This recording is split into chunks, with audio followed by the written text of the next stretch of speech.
আবারও শাকিব খানের তুফান সিনেমা নিয়ে বিশাল অভিযোগ।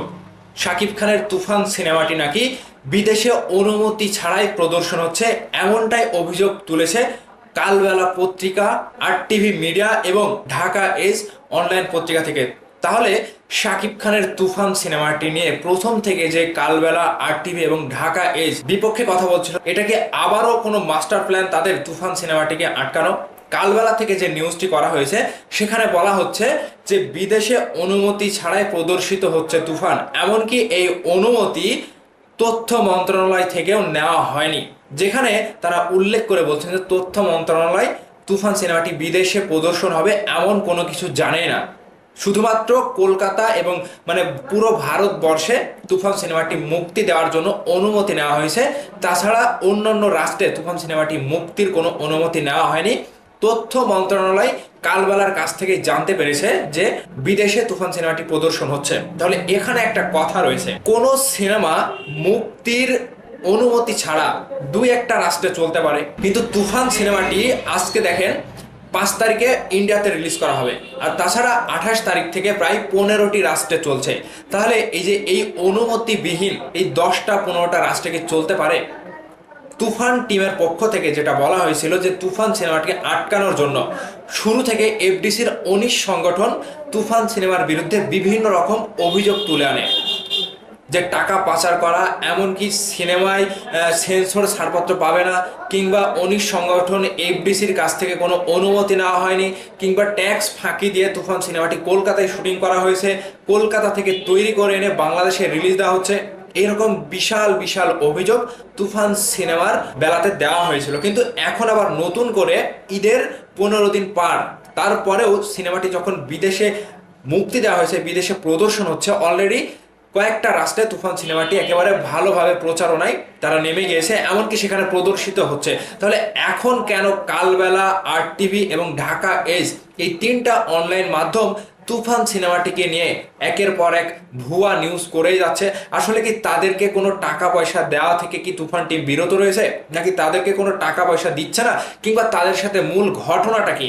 এই যে 3টা পেপার, পত্রিকা, অনলাইন মিডিয়া থেকে তুফানের বিপক্ষে গিয়ে বারবার কিন্তু এরকম নিউজ করা হচ্ছে, তাহলে তুফান টিমকে এগুলো নজরদারি করে দেখছে না, নাকি আসলে ভেতরের রহস্যটা কি আমরা বুঝতে পারছি না?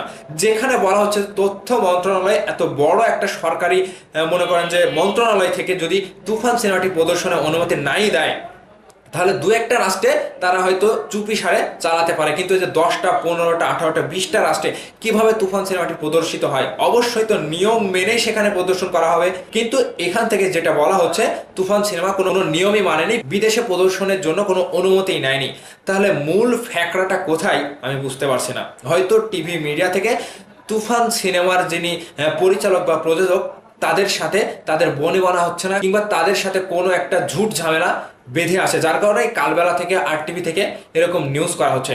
তো সবশেষে একটা কথাই বলা যায় যে তুফান সিনেমাটি যদি মুক্তির অনুমতি নাই নেয়, তাহলে বিদেশে কিভাবে প্রদর্শন হচ্ছে?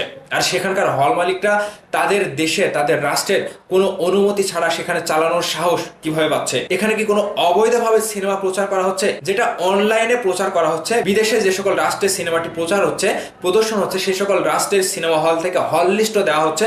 এমনকি কোন কোন সিনেমা হলে তুফান সিনেমাটি চালাবে তারা আগে থেকে তুফান টিমের সাথে একটা চুক্তিবদ্ধ করেছে, এবং তারা তুফান সিনেমাটি যে চালাবে তারা আগে থেকে বুকিং দিয়ে রেখেছিল। তাহলে এখন কেন এরকম নিউজ হচ্ছে আমার বুঝে আসছে না।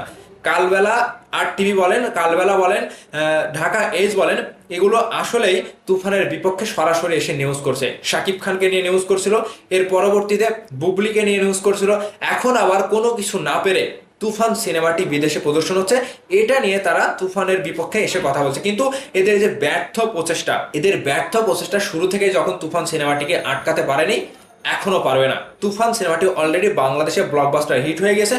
বিদেশে যেভাবে তুফান সিনেমাটি সাড়া পাওয়া যাচ্ছে, অবশ্যই বিদেশের মাটিতেও শাকিব খানের তুফান সিনেমাটি একটা ব্লকবাস্টার হিট করে দেখাবে। তো আগামী 5 তারিখে তুফান সিনেমাটি কলকাতায় রিলিজ হচ্ছে, সেখানেও কিন্তু বড় আসরে তুফান সিনেমার প্রচারণা হচ্ছে। আর ইতিমধ্যে আমাদের মেগাস্টার শাকিব খান তিনিও কিন্তু কলকাতার উদ্দেশ্যে রওনা দিয়ে দিয়েছেন তুফানের প্রচারণার জন্য। যমুনা টিভি থেকে এরকম একটা নিউজ আমি দেখলাম।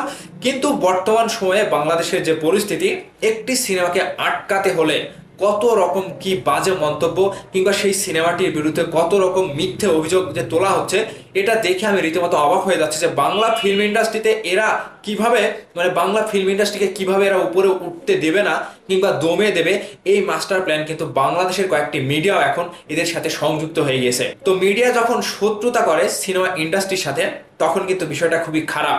এর প্রভাব কিন্তু সিনেমা ইন্ডাস্ট্রির উপরে সরাসরি পড়ে। তো মিডিয়ারা যখন ভুলভাল নিউজ করে, মিডিয়ারা যখন ভুলভাল নিউজ থেকে মানে একটি সিনেমাকে দমে দিতে চায়, তাহলে সেই সিনেমাটি এবং সেই সিনেমা ইন্ডাস্ট্রির ভবিষ্যৎ খুবই খারাপ, যেহেতু এদের মাধ্যমে কিন্তু সারা বিশ্বের মানুষ মিডিয়া সম্পর্কে, সিনেমা ইন্ডাস্ট্রি সম্পর্কে সবকিছু নিউজ পাচ্ছে। তো ভাবাস এইসব নিউজ আসলে কালবেলা থেকে, RTV থেকে এবং ঢাকা এস থেকে কি জন্য করা হচ্ছে, আমি এটা দেখে রীতিমতো অবাক হয়ে যাচ্ছি যে এগুলো মিথ্যা, একটার পর একটা মিথ্যা কিভাবে তারা ছড়াচ্ছে। তো এই সকল বিষয়গুলো নিয়ে আসলে আপনাদের কাছে জানতে চাই যে আসলে কি তুফান বিদেশে অনুমতি ছাড়াই চলতে পারে? দু একটা রাষ্ট্রে চলতে পারে, কিন্তু প্রত্যেকটা রাষ্ট্রে 10টি 15টা 18টা রাষ্ট্রে কি তুফান সিনেমাটি অবৈধভাবে কোনো অনুমতি ছাড়াই চলার কোনো সম্ভাবনা রয়েছে? আসলে কি এটা কি সম্ভব? অবশ্যই আপনাদের মূল্যবান মতামত ভিডিওর নিচে কমেন্ট করে জানাবেন। ভালো থাকবেন, ধন্যবাদ সম্পূর্ণ ভিডিওটি দেখার জন্য।